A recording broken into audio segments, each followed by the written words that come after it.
Okay, we are back and now we are going to have sound. Okay, I apologize for that. What a morning I'm having here. I think being cooped up is going to my head, perhaps. All right, let's see. Make sure we're live on both platforms and now we have volume. I'm very happy that I caught that before I just kept talking your ear off. So let's see here. Perfect. Let's put that on and there.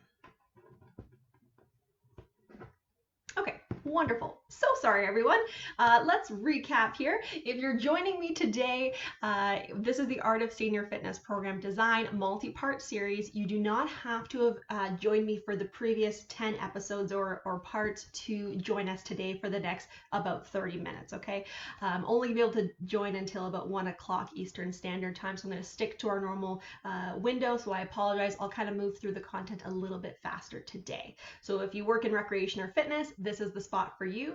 And if you support someone or manage someone who works in recreation or fitness, this is also the place for you. All right, so now let's continue on now that we've got the volume working. So your heart is in charge of pumping blood, which carries oxygen and nutrients to your muscles and your organs, and then helping to remove waste and deoxygenated blood to be reoxygenated by the lungs. And as we age, there are some changes that happen to our heart. So one is we begin to see a hardening of some of the vessels, a stiffening of the heart. Sometimes the heart increases in size because it's been working for such a long time nonstop. That thing doesn't get a break. So if you can imagine any muscle that's always working, we sometimes see it get bigger. So that would be called an enlarged heart. In some cases, just slightly enlarged is okay, but when we see it get quite enlarged, that can cause definitely some issues. Also, we see that when you're exercising, as you age, you're able to not have as high of a heart rate as you exercise. So as a result of all these things, and I should also mention that we see this typically a buildup of fatty acids, which narrow the arteries, which makes it harder for the blood to get to the areas that it needs to. So I know this is all really bad news, and if there's something we don't need right now, it's more bad news. You're thinking, geez, I came here today to take my mind off of bad news. So I do have good news for you, and that is that exercise can help to alleviate and help to keep the heart very healthy as we age. So that's the good news, is we do have some control over this. And we can see the benefits of exercise on the heart, both immediate and long-lasting protections. So a few of the things that you've probably have heard why we want to have a healthy heart or heart-wise diet or heart-wise physical activity is that it lowers your bad cholesterol and raises your good cholesterol. So bad cholesterol, LDL, that usually causes those buildup of the fatty acids in our arteries, whereas the good cholesterol actually helps to protect the arteries. So that's a really good thing. If you've been told by your doctor you have high cholesterol, typically physical activity is something you want to take part in order to help get those numbers back in check. Also helps the body's ability to use insulin and regulate blood sugar. So oftentimes we will see an increase in diabetes, type 2 diabetes in particular, as individuals age. And one way we can help to regulate our blood sugar is by exercising. Because when we exercise, those muscles will then use that sugar to perform the movements that they need to use and taking it out of the bloodstream. And if we have too much sugar in our bloodstream, that's not a good thing. And that's what we see with diabetes, is the insulin is not able to send the signals to remove that sugar out of the bloodstream, and it sort of wreaks havoc all over our bodies. Also helps your heart to become more efficient. So I'm sure you've heard the more fit you are, usually the lower your resting heart rate and even the lower your heart rate at certain intensities of physical activity. And that's because your heart becomes more efficient at getting those nutrients and that oxygen to your muscles and your organs. So if we think of again, the muscle, the heart as a muscle, it's able to pump really strong, lots of blood to the areas that need it. And if we think about a person with a higher heart rate, they have a more inefficient heart. So their heart's doing a little bit more like this. It's beating faster. And as you can imagine, the blood that's in that heart and the nutrients that it carries is not getting out to the body as quickly as if we have this awesome, really strong heartbeat. Okay. And it also helps us to maintain a healthy weight. So if today I put a backpack on you and then took a 20-pound big weight plate and I put it in the backpack and I said, okay, I want you to walk around all day today with this 20-pound weight plate, or let's say 40 or 60 or 80. If I put these weights in your backpack, you are really going to start to struggle. You're going to find you're really breathy all day long, and it's putting a lot of extra strain on your heart. So that's why, if we can imagine someone who's overweight or obese, their heart is having to work really hard just to, walk to the mailbox, just to get up a flight of stairs. So very, very important that we are maintaining a healthy weight, so our heart can focus on just the muscles versus carrying extra pounds around. Now, if those benefits, you're like, yeah, cholesterol, diabetes, whatever, it's not going to motivate me, get me out of bed in the morning to exercise. Here's some other benefits of cardiovascular exercise to think about. And number one is happiness. So for when you are physically active, we have neurotransmitters and different things that are released in our body. And two of those are dopamine and endocannabinoids. Now, for my Canadians who may be more familiar, you're thinking, oh, endocannabinoids. That sounds like cannabis, marijuana. Yes, so actually, exercising, you've heard maybe of the runner's high or an exercise high, and it's not just a figure of speech. And I will tell you, I'm not a runner. I've tried to run a few times in my life, trying to chase after this high, and it's not just running, because running definitely does not give me a sensation of happiness, but dancing, for example, when I dance and I'm doing a dance fitness class, for sure, then those neurotransmitters are just lighting up and really giving me all of that. So happiness, you're going to be more happy. And if we compare it to drugs, bringing up marijuana here, when you take a drug, it gives you that happy feeling, but then we find it almost gives you a numbness after the fact. So you need that drug in order to feel that happy feeling, and everything around you starts to kind of lose its luster.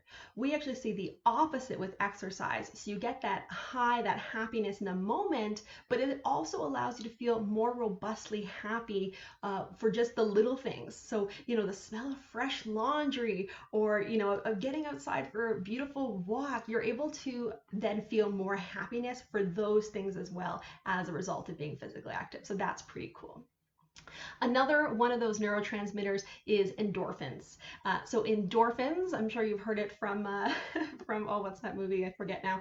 But endorphins make you happy. Happy people don't kill their husbands. Legally Blonde. So endorphins actually play a big part in social connection. So if you think about a rowing team working together to row that boat, their endorphins are going, they are going to have a bigger bond of social connection. Think about teams, think about walking groups. So if you're looking for social connection, you're a really social person, fitness and being physically active is going to help to really make that possible. And brain health. So we're talking mostly about the heart today, but when we do cardiovascular exercise, which is good for our heart, it's also going to be good for your brain. And as our population ages, the risk of dementia, or sorry, I should say the rates of dementia and Alzheimer's are growing, and it's a big concern. People do not want to lose their minds. In most cases, most people would rather get cancer than get dementia or Alzheimer's. It is a terrifying thought to lose your mind, lose your ability to recognize the ones you love. And the research is really, really piling up that physical activity is one of the best ways to maintain your brain health. There's a bunch of studies about this. One of my favorite studies, it has two groups. So you may have heard me say this on a previous episode, but the one group takes part in cardiovascular aerobic exercise. The other group does stretching, okay? So this brings into my pet peeve about how we have way too much stretching happening across the country for senior fitness.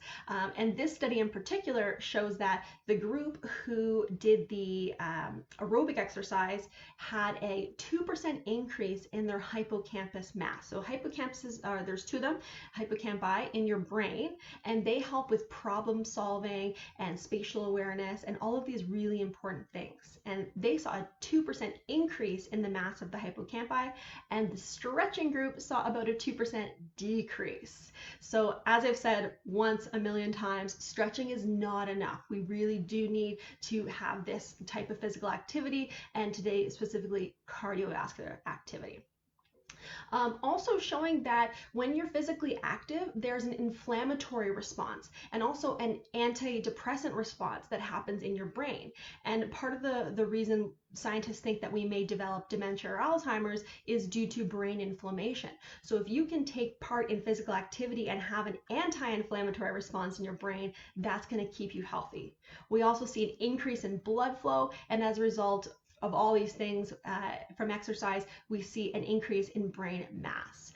So cardiorespiratory fitness had a direct link to increased gray matter, increased size of the brain, which means your brain is plump and it's healthy. If we look at a diseased brain that has dementia or Alzheimer's, we start to see that it's a shrunken brain. Okay, so if the first list of benefits didn't get you out of bed to get you walking, maybe just stand up and start marching right now while you're listening to me. Hopefully those items have convinced you. So what kind of exercise do we need to do in order to get all these benefits I'm talking about? Well, we need to achieve the 150 minutes of moderate to vigorous intensity aerobic activity in bouts of 10 minutes or more, okay? So you cannot just putter around for 150 minutes. It needs to be 150 minutes of moderate to vigorous intensity. So if you think about a scale from 1 to 10, it's about a 7 or 8 on that scale, okay? And the research is showing that in order to get those metabolic pathways that I mentioned previously, we have to reach that intensity, or else those pathways are not triggered. So they don't happen, okay? So it's really important that we're getting to that intensity. The research is also showing that that sweet spot is about 30 minutes per day. So that's what you should be reaching for. But if you can't get there just yet, try to get to 10 minutes, and then 15, and then 20, and then 30, okay? So just because you can't do 30 minutes or 10 minutes doesn't mean that you shouldn't be trying to get there.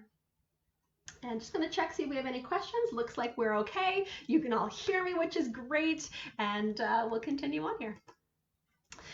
So now you want to know, how do I implement this? How do I actually make this happen? So the components you need to have in any cardio program is you need to have a warm-up. Okay, now my second pet peeve I'll talk about today is when I sit in on a person's fitness class and they say to the class, all right, everyone, we're going to start the warm-up. And then they proceed to do a full body stretch. So a stretch is not a warm-up, okay? Please stop making me have to say it. A stretch is not a warm-up. A warm-up is meant to warm up your muscles and your joints to prepare you for the work. And when we talk about cardiovascular work, it's even more important, because when you're just resting, so let's say I'm, watching TV later today, I'm laying on the couch, I am in rest and digest mode. And quite literally, let's use the example of that I've just finished dinner. So I'm resting and digesting. And this is why they say not to exercise or go to the beach or swim 30 minutes to 60 minutes before after you've eaten, because your body needs to send the blood to your digestive tract to help break down that food, metabolize it, and use that nutrient. So your body needs to send the blood to that area. Now, when you start moving, we've got that fight or flight response. So the blood flow goes away from the internal organs, not completely, but it then redirects, refocuses, the blood vessels and the arteries dilate and constrict to send the blood to the muscles you need, to the heart. And so this is why the warm-up is so important, because we start to see people need to, they're starting to breathe a little bit heavier. They're starting to, heart rate's increasing because the body's like, whoa, what's happening? We were laying down and now we're exercising. So there is some cool things that happen when we start to warm up, and some things about the warm up that actually protect your heart. And ischemia. So an ischemic reaction where and ischemia is where a muscle doesn't get blood flow for a period of time. And it's very, very brief period of time. If we have a full blockage, then there's no blood flow. But let's say for your heart as an example. So your heart pumps blood to your entire body, but your heart is also wrapped in coronary arteries and veins. And those coronary arteries and veins are the blood supply to your heart. So your heart is a muscle, right? So it needs its own blood supply to keep going. It doesn't use the heart and the blood in the chambers. The blood in the chambers is going to go to the other organs and vessels. But the coronary arteries and veins is what helps the heart. So when you have that change from rest and digest to fight or flight, there is that ischemia. And that's where, for a little bit, your heart's maybe not getting as much blood as it should. And what we find is that actually triggers a response that actually has a protective effect on your body. So what we actually see, and I'll use an example of someone with angina. So angina is when we have heart pain, usually brought on by exertion or physical activity.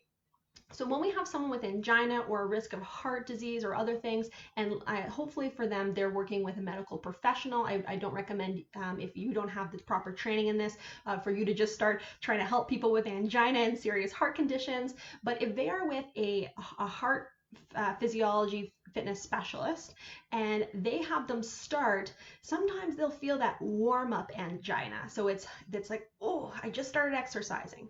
If they then take a break really briefly and then go back to the exercise, we see this phenomenon where the angina doesn't come back, but they are now able to exercise at a certain intensity or more than that original intensity, because these protective pathways have taken place. So there's a very protective effect of kind of putting a bit of stress on your heart. Okay. So we get through the warm up. We're slowly starting to make those changes. Let those blood and the heart rate and the blood breathing rate start to reach where we want it to reach, and that's where we go to the moderate to vigorous intensity work. So that's 7 to 8 out of 10, and we want to maintain that for 30 minutes, okay? So warm up should be 8 to 10 minutes where we're slowly warming up muscles and joints and allowing those changes to happen. And then 30 minutes of that moderate to vigorous, okay? So if you just have a 30-minute time slot like I have with you today, you don't actually get 30 minutes of moderate to vigorous intensity exercise. You have to remove the warm-up time and the cool down time from that overall time, okay? Then, just like the warm-up takes time, we want to gradually cool down and get back to closer to that resting state. And this is really important because your arteries are able to pump blood out, but your veins, which brings the deoxygenated blood back to the lungs to be reoxygenated, they need your muscles to pump that blood. So if you're marching, you're helping to get that blood back to the heart, back to the lungs.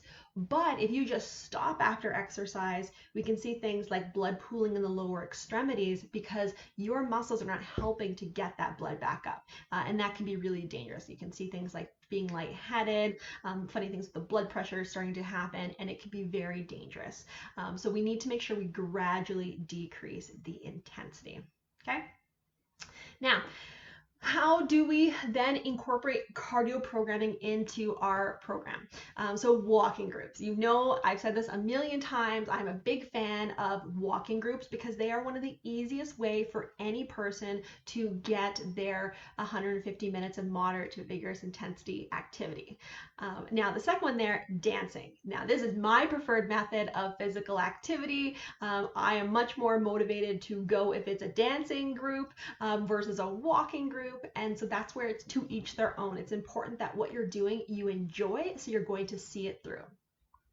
And again, just to recap, for walking groups, for dancing, you need to have that warm-up period, moderate to vigorous period, and the cool down at the end. Okay, so for dancing, that could be a standing, Zumba class. It could be a seated Zumba class, a sit and dance, a standing dance class. It could also be partner dancing. So when I moved from Ontario to Calgary, I was introduced to doing the two-step and all of these sort of partner dances that are still alive and well here. And we would start with like slower songs and then get into faster songs. So it could be partner dancing for 30 minutes.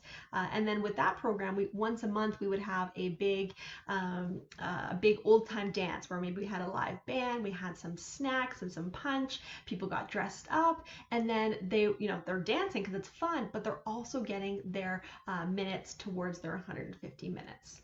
Also, square dancing. Square dancing is great because not only is it physical, but it's very intellectual. So when the square dance caller calls out the move, you have to then rack your brain from sometimes, I'm not a square dancing fanatic, but 50 to possibly 100, probably more different moves that you then need to be like, oh yes, this is how I do it in do-si-do as an example. Okay.